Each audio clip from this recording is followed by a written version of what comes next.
बच्चों चुरा लिया वो लीला सारे प्रमाण की क्रिया से युक्त और अभ्यास भोकर प्यास चिंता में धर धर भटकने एक रावण करना भोजन के इधर उधर घूमने लगे। एक दिन सीधा से एक ब्राह्मण के घर को गए। वहां जाकर देखा श्री सत्यनारायण पूजन को देखा। वहां बैठकर कथा सुनी, प्रदान मांगा। तदंतर कुछ रात्रि होने पर घर को चले आए। माता ले अपनी कन्या से प्रेम पूर्वक पूछा, पुत्री रात में तू कहाँ रुक गई थी? तुम्हारे मन में क्या था? और कन्या ने तुरंत माता से कहा, माँ मैंने ब्राह्मण के घर में मन प्रदान करने वाले भक्त को पूजन को देखा। कन्या की बात को सुनकर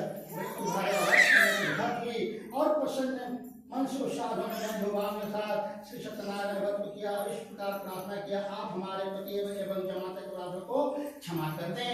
वे दोनों शीघ्र घर को चले आए। भगवान इस पर संतुष्ट हो गए और श्रेष्ठ चंद्रकेतु को स्वप्न दिखा और कहा, श्रेष्ठ दोनों भरतपुत्र को छोड़ दो और वह सारा धन दे दो जिसने ले लिया है, अन्यथा राजन पुत्र से तुम्हारा सर्वनाश करूंगा। राजा से ऐसा स्वप्न कहकर भगवान सत्यनारायण अंतर ध्यान गए। इसके बाद सुबह हो गया। राजा ने अपने सभा के साथ सभा के मध्य में बैठकर स्वप्न लोगों को बताया। कहा, दोनों बड़े को बंधन से मुक्त करो। राजा के बात को सुनकर राजपुरुष दोनों महाजनों को बंधन से मुक्त करके राजा के समीप लेकर आए और विनय पूर्वक बोले, महाराज वे भी बंधन से मुक्त करके दोनों बड़े को लेकर आए हैं। इसके बाद दोनों महाजन बड़े श्रेष्ठ चंद्र को प्रणाम करते हुए ध्रुव का विश्राम के स्मरण करते हुए भय से ढेर हो गए।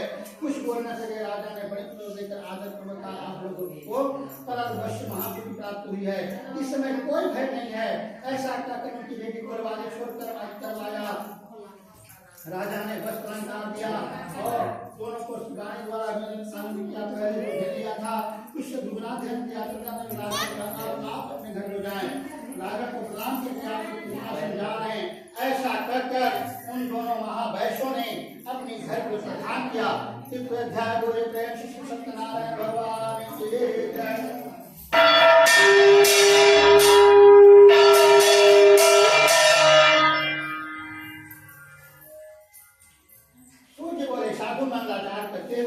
ब्राह्मण को धन देते हुए नगर को चल गया।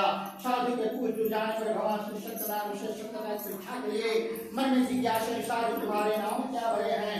तब धन से पूछा, धन देने की इच्छा है? हमारे नाम में रहते पत्ते के सिवा कुछ भी नहीं। ऐसा निष्ठुरवान को सुनकर तुम्हारा बात सत्य हो जाए। ऐसा कहकर धारी भगवान कुछ दूर जाकर समुद्र के तट पर बैठ गए। दंड के चले जाने से करने के पश्चात उड़ाए में जल की नौका को देखकर साधु प्रजा नाव में नदी पत्ते आदि देकर मुश्किल कर पड़ा। सचेत होने पर बड़े चिंतित हो गया। कहा, अब सो क्यों तैयारी कर रहे हैं? दंड ने श्राप दे दिया है। इस स्थिति में वही सब कुछ कर सकते हैं। कोई संदेह नहीं आता। करने से वही मन की इच्छा को पूर्ति हुई। इस बात को सुनकर बड़े पुरुष के पास गया और दंडित को देखकर भक्ति पूर्वक उन्हें प्रदान किया। आदर पूर्वक कहने लगा, आपको अपराध भाषण के कुछ अपराध को क्षमा करें। ऐसा कहकर बारंबार महान शोक साकुल हो गया। दंड अनुसार होता हुआ देखकर बोले, हे मत मेरी बात सुनो। मेरी पूजा से उदास तथा मेरी आज्ञा से तुम्हें बारंबार जो प्राप्त हुए हैं। भगवान के ऐसी वाणी को सुनकर वह उनकी बड़ी प्रभुति करने लगा। साधु ने कहा, हे प्रभु, यह आश्चर्य की बात है कि आपकी माया से ब्रह्मा देवता के को रूप नहीं जान पाते कि मैं आपकी माया से कैसे जान सकता हूँ। मैं आपके शरण में आया हूँ। मेरा जो माता में पुरानी स्थिति था उस कथा मेरी रक्षा करें। उस बने की भक्त सुनकर जनार्दन भगवान संतुष्ट हो गए। भगवान हरि उसे अविष्ट वरदान देकर वहीं अंतर ध्यान हुए। उसके बाद वह अपने नौका में चला। धन धान से देकर मनोवर सफल हो गया। ऐसा कहकर के साथ श्री सत्यदेव की पूजन करते हुए अपने देश के लिए प्रस्थान किया। अपने दामाद का वो देखो मेरे रथपुरी नगरी दिखाई दे। इसके बाद अपने धन के रक्षकों को अपना आगमन का समाचार देने के लिए नगर में भेज दिया। तत्पश्चात बुद्ध ने नगर में जाकर साधु की महाराज को हाथ जोड़कर प्रणाम किया। उसके लिए उसके बाद हैसियत अपने दामाद होकर नगर के निकट पधार चुके। दूसरे शिवान को सुनकर वह महान आनंद से बेर हो गए। उस साधु श्री सत्यनारायण पूजा कर प्रतिष्ठा में साधु माता के अपने पति को देखने के चलते इससे भगवान श्री सत्यनारायण उन्होंने जन्म हो दिया। इसके बाद बाद तालाब को ना देख पांच सौ तक की पृथ्वी की पड़ी नाम का अध्यक्ष दूषित देकर भगे मैं साथ में सोचा यह अच्छे हो गया नौका चलाने वाले सभी चलने वाले यार चलना को लेकर बिहार हो गई आप इस प्रकार अपने पति से बोले अभी नौका से जमा कर सफल छोड़ न जाने क्यों देवता के रूप से नौका हरण कर लिया गया अथवा श्री सत्यनारायण महात्म कौन जान सकता है ऐसा कहे सुन के साथ विलाप करने लगी कलाव की कन्या को गोद में लेकर रोने लगी कलाव का नाम एक नष्ट हो जाने में दुखी होगी उनकी पालता को लेकर उनका अनुमान करने के लिए मन निश्चित कर लिया कन्या के इस प्रकार के आचरण देकर भया सहित साधु अतः शोक से सत्य हो गया और सोचने लगा या तो भगवान श्री सत्यनारायण दामासर पर नौका अपहरण कर लिया है अथवा हम सभी शब्दों की माया से रोहित हो चुके हैं अपने धन सम्पत्ति अनुसार भगवान की पूजा करूंगा सभी को बुलाकर इस प्रकार कहकर उसने अपने मन की इच्छा को प्रकट की और बारंबार भगवान सदैव को दंड प्रणाम किया इससे तीनों की परिवार भगवान प्रसन्न हुए भक्त भगवान ने कृपा कर कहा तुम्हारी कन्या प्रसाद को छोड़कर अपने पति को देखने चले गए इसके कारण सत्य अदृश्य हो गया यदि घर जाकर प्रसाद ग्रहण करके आओ साथ तुम्हारे पति को प्राप्त करें इसमें कोई संदेह नहीं आकाश मंडल से ऐसी बाणी पर सुनकर सीधे घर गई और प्रसाद ग्रहण करके आया और सज्जनों के साथ अपने पति को देखा तब तालाब ने अपने पिता से कहा आप तो घर को चलें विलंब क्यों कर रहे कन्या के स्वाद को सुनकर बड़े तो संतुष्ट हो गया और विधि विधान भगवान सत्यदेव की पूजन करते हुए श्लोक में सुख भोगते बाद में सत्य वैकुंठ धाम को चला गया चतुर्थ श्रद्धा पूरे प्रेम श्री सत्यनारायण भगवान की जय।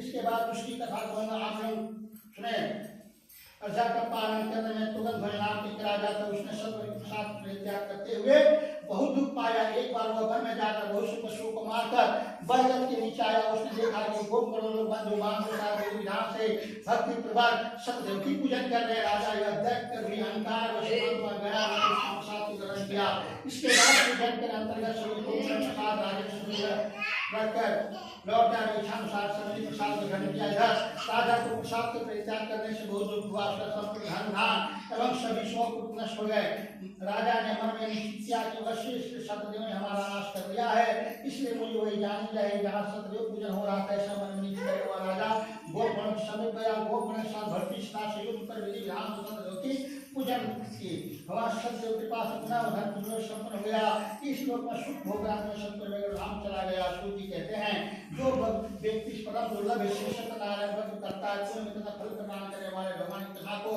भक्त होकर सुनता है उसी भगवान सत्यदेव के पास से धन धान की प्राप्ति होती है दरिद्र धनवान हो जाता है बंधन में पड़ा हुआ व्यक्ति बंधन से मुक्त हो जाता है डरा हुआ व्यक्ति भय से मुक्त हो जाता है यह सत्य बात कोई संदेह नहीं इस लोक में सभी क्षेत्रों को प्राप्त करके अंत सत्य को धाम को चला जाता है राम शुक्र मेरे आप लोगों से भगवान सत्यदेव की पूजन वह पूजन कहा करने से मनुष्य सभी दुख हो जाते हैं भगवान विष्णु विशेष फल प्रदान करने वाले कोई लोग कोई ये सब दूसरे लोग श्री सत्यनारायण नाम से कहेंगे अनुरूप धारण करके भगवान श्री सत्यनारायण सभी का मन पूर्ण करने वाले होंगे श्रेष्ठ मुनियों जो व्यक्ति भगवान श्री सत्यनारायण को पढ़ता है सुनता है भगवान सत्यदेव की कृपा से उसके समस्त पाप नष्ट हो जाते हैं हे मुनिश्वरों पूर्वकाल में जिन लोगों ने भगवान श्री सत्यनारायण को भक्त किया था उसके अगले जन्म का विधान कहता हूँ उसमें महान सत्यनारायण नाम राम रावण सत्वर के प्रभाव से दूसरे जन्म में सुदामा नाम का ब्राह्मण हुए उस जन्म में श्री कृष्ण का ध्यान करके मुक्ति का प्राप्त किया लकड़ीहारा भीरगो का राजा हुआ अगले जन्म में श्री राम की सेवा करके मोक्ष पाया महाराज का दूसरे जन्म में राजा दशरथ हुए जिन्होंने श्री राम की पूजा करते हुए वैकुंठ धाम को चले गए इसी प्रकार सत्यवती साधु कृष्ण जन्म के प्रभाव से मोर ध्वज नाम का राजा हुआ और ऐसी चिरकर अपने पुत्र की आदि में भगवान विष्णु को अर्पित करते हुए मोक्ष पाया और जो तुगन दोष थे वे सब अगले जन्म में स्वयं मनु राजा हुए और संपूर्ण कार्य अनुष्ठान करते हुए वैकुंठ धाम को चले गए और जो गोप गण थे वे सब वर्तमान में निवास करने वाले गोप हुए और सभी राक्षसों का संहार करते हुए उन्होंने भी भगवान का स्वस्थ धाम को प्राप्त किया पंचम अध्याय बोले प्रेम से सत्यनारायण भगवान की जय।